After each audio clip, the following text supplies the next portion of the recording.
And Romesh Ranganathan, are they best friends now? Well, this is an absolutely ridiculous campaign that Sadiq Khan has launched. It's basically called the MATE campaign, mate with 3 A's. Mate. Like a sheep. Yeah, mate, exactly. No one's ever said that word. It's not a word. But, so the headline is Sadiq Khan and Romesh Ranganathan, women still aren't equal in politics and comedy. And so it's a campaign he's launched, and there's an interactive video, and I've watched it so you don't have to. It's a long video where there's a group of lads, and one of them who comes in, the white one, of course, starts saying misogynist things, and you can click a button that says mate, and it stops the video, and one of the other guys will go, mate, you shouldn't say that, and then the guy's like, you're right. If you click too early for a laugh, it says you're a bit trigger happy, but if you click the first time he says something, it goes, well done, you stopped it early. But wait, Andrew, if you wait the whole video, it starts to play a dark synth sort of and it gets all evil, and he says worse and worse things, and at the very end he chastises you and says, why didn't you stop me? He looks at the camera, says, why didn't you stop me? Because you let him just go off with his toxic white maleness and you didn't say mate.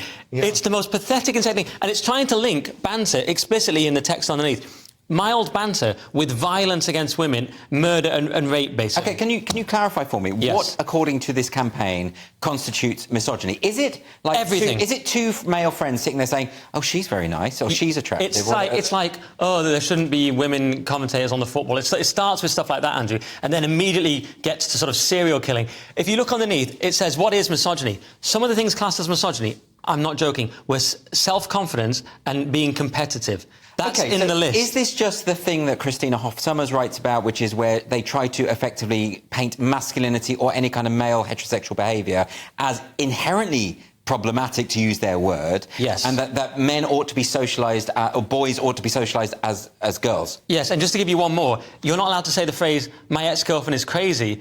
What if she was crazy? I mean, right. You know... Lewis, this is an interesting one, because obviously if men are... You know, no one is for misogyny. If men are saying horrible things about women, that's not good. If men are assaulting women, that's criminal and they should be thrown into prison. So no one's arguing with any of that.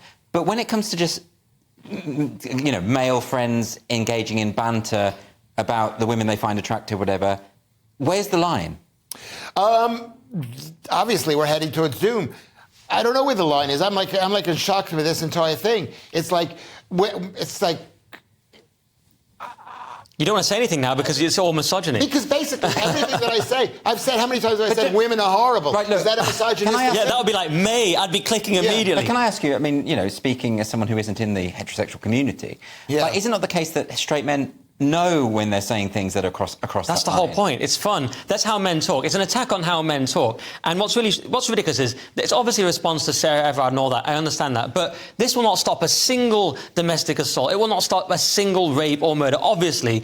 And they admit they're using behavioural science. They're trying to sort of nudge. Remember the nudge unit. Yeah. And then the Romesh part is strange as well. Romesh has always been nice to me in comedy. Nothing against Romesh, but he's in this absurd video where he does a sort of pseudo stand-up campaign, set. It's on a stand-up stage in front of an audience. But what it actually is just propaganda as part of this advert campaign. And then he intersperses in one version with an interview with Sadiq Khan. And Romesh is saying, you should just say may. And it's incredibly cringe. And it's very, very strange. It's using the sort of, you know, the guise of comedy to make this weird What's the connection point. with comedy? Because it says he's quoted as saying that it's still very difficult for women in the stand-up circuit. Is it, though? I wasn't aware of that. Lewis, is that true? Well, it is harder for women because they've got such pressure on them to be supposedly funnier than a lot of them are not funny. Do they?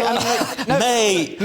Sorry. No, but what it is when they do things like this, and when you see a woman comedian, I mean, some of my favorite comedians are women. Joan Rivers. Some of your best friends. Whatever.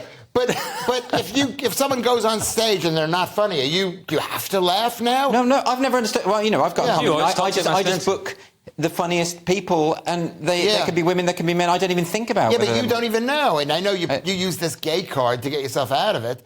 It's a useful card. Yeah, it's totally. And you know what it is? I'm making an announcement today. I am gay. There's only a choice. It's like this. You don't get to do that, Lewis. You have to prove it.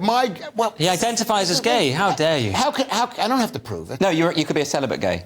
No, you don't mind your own business what I do. To answer your question, Andy, the connection with comedy was very tenuous. What it seemed to me was they were just using Romesh to sort of get the message across, much like Elton John said, get the vaccine or something. Okay. That's how it seemed to me. Okay, fair enough.